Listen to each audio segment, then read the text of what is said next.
Chapter 11. Stanley returned to his hole.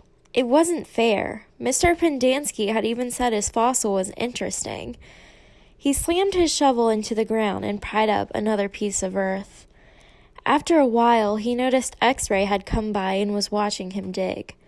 "Hey, caveman, let me talk to you for a second," X-Ray said.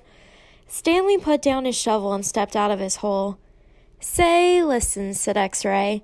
"If you find something else, give it to me, okay?" Stanley wasn't sure what to say. X-Ray was clearly the leader of the group, and Stanley did not want to get on his bad side. "You're new here, right?" said X-Ray. "I've been here for almost a year. I've never found anything. You know, my eyesight's not so good. No one knows this, but you know why my name's X-Ray?" Stanley shrugged one shoulder. "It's Pig Latin for Rex, that's all. I'm too blind to find anything." Stanley tried to remember how Pig Latin worked. "I mean," X-Ray went on, "why should you get a day off when you've only been here for a couple of days? If anybody gets a day off, it should be me. That's only fair, right?" "I guess," Stanley agreed. X-Ray smiled. "You're a good guy, caveman." Stanley picked up his shovel. The more he thought about it, the more he was glad he agreed to let X-Ray have anything he might find. If he was going to survive at Camp Green Lake, it was far more important that X-Ray think he was a good guy than it was for him to get one day off. Besides, he didn't expect to find anything anyway. There probably wasn't anything of interest out there, and even if there was, he'd never been what you could call lucky. He slammed his blade into the ground, then dumped out another shovelful of dirt. It was a little surprising, he thought, that X-Ray was the leader of the group, since obviously he wasn't the biggest or the toughest. In fact, except for Zero, X-Ray was the smallest. Armpit was the biggest. Zigzag may have been taller than Armpit, but that was only because of his neck.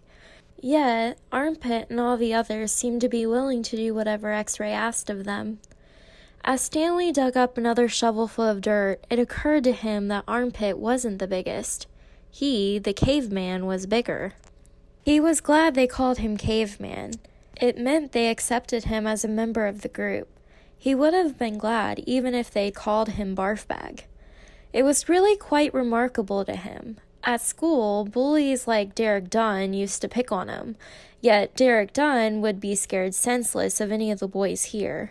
As he dug his hole, Stanley thought about what it would be like if Derek Dunn had to fight Armpit or Squid. Derek wouldn't stand a chance. He imagined what it would be like if he became good friends with all of them, and then, for some reason, they all went with him to his school, and then Derek Dunn tried to steal his notebook. "Just what do you think you're doing?" asked Squid, as he slams his hands into Derek Dunn's smug face.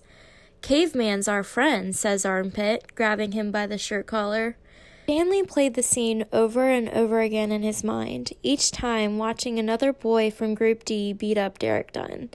It helped him dig his hole and ease his own suffering. Whatever pain he felt was being felt 10 times worse by Derek.